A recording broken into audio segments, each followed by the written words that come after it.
Okay, so simulan na natin yung rebuild. So first is lagyan natin ng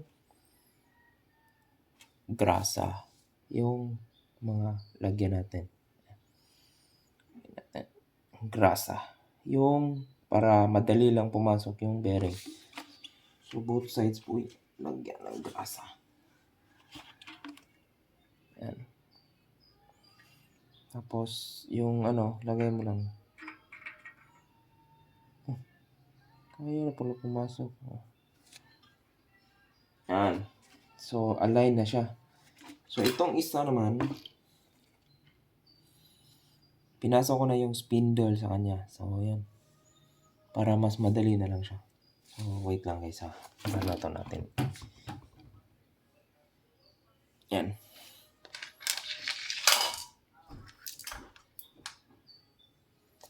So yan. Tapos lagay natin to. Mag-align yan dapat dun.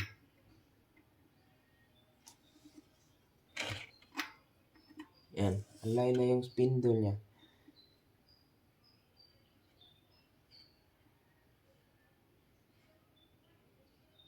Lo. So di pala pwede dito. Kasi press talaga siya dapat. So yan. Pwede natin paano siya ma-press is kasi holder rin to eh. So yan. Ito kailangan natin ma-press ng una. So anong ginawa ko dati is kumuha ko ng tubo.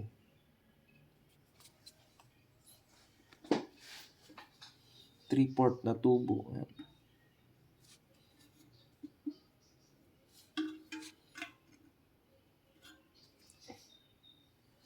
Kasi meron siyang spindle, hindi natin mapasok yung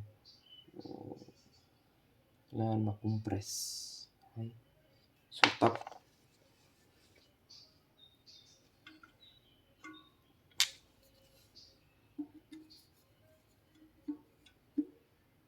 Tapos make sure na yung edge ng bearing yung matamaan.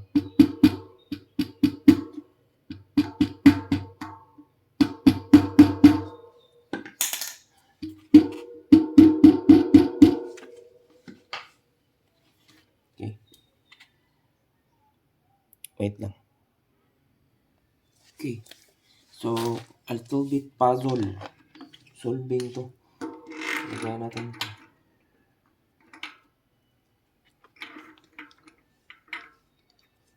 Tapos pasok ang spindle.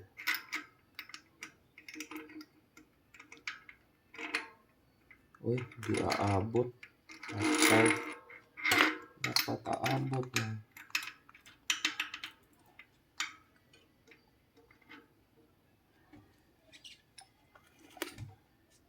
Spindle dito. Para mag-press. So, meron tayong mga bearing press dito na DIY para ma-resolve yung issue. Wait lang guys, kasi if i-figure out ko pa paano to gamitin the current setup. Yan.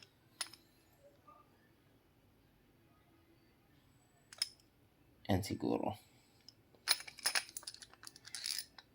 Para lumagpas dito.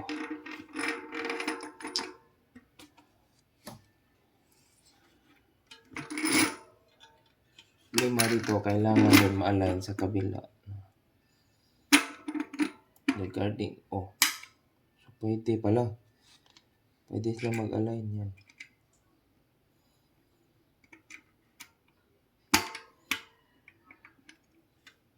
Ang problema na lang is, anong gagamitin na tightening?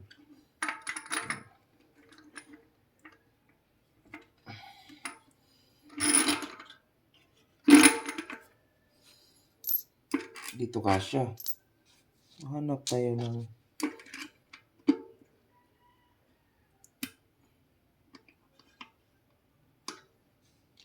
yan, pwede ito.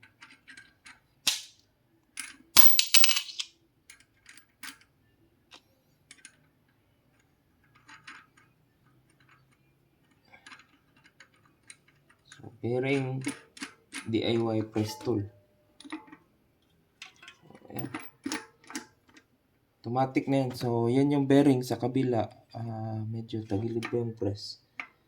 So, ay, dapat ano rin. Ay, gulay. Kailangan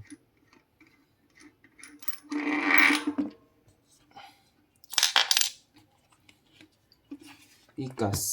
Kailangan sakto yung nut.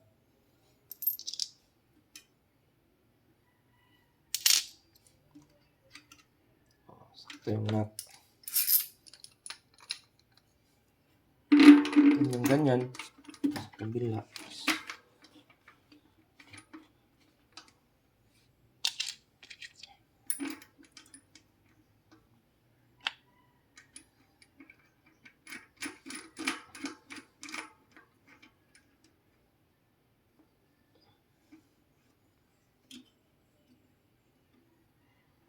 So, slowly na natin i-compress. Make sure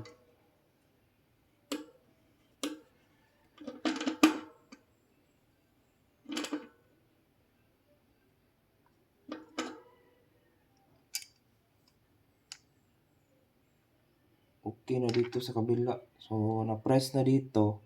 Lagay na. Lipat naman natin sa kabila. Press natin.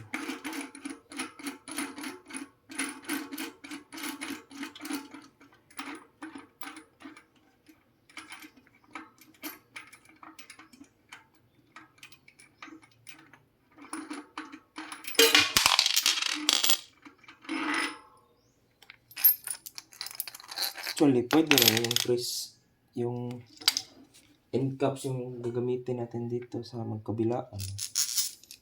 Ito, para ma-press na yung bearing.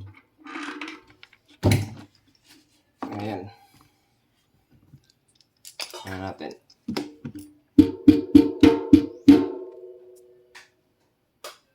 Ayan. Pwede natin end caps.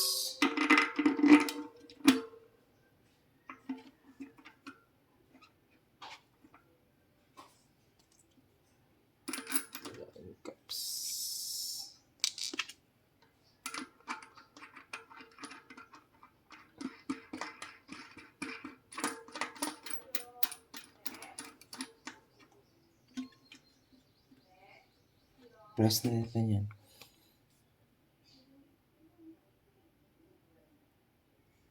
Okay, so finally, na-fit na. Pero not yet compressed all. So, gawa pa tayo ng... Uy, what happened?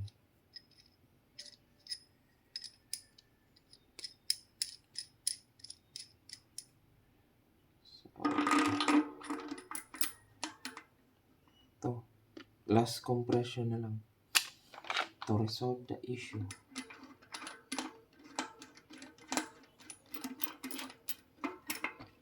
So sabay lang yan sila guys para mag-compress.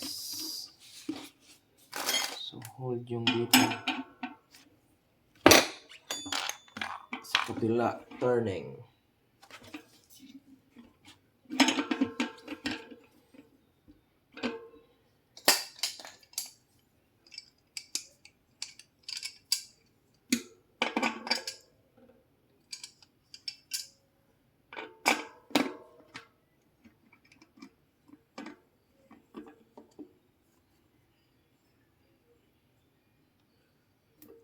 So make sure lang na both sides are buhay.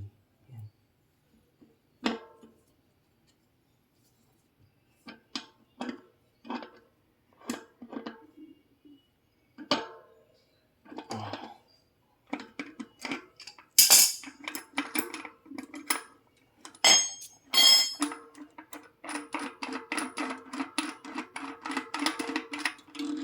Okay. Yan, smooth criminal na. Yan.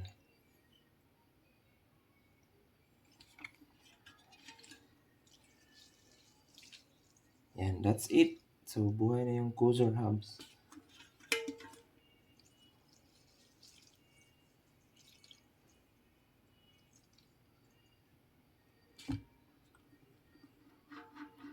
Smooth than ever.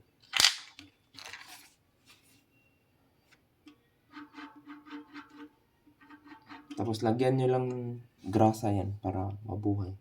Alright. That's it.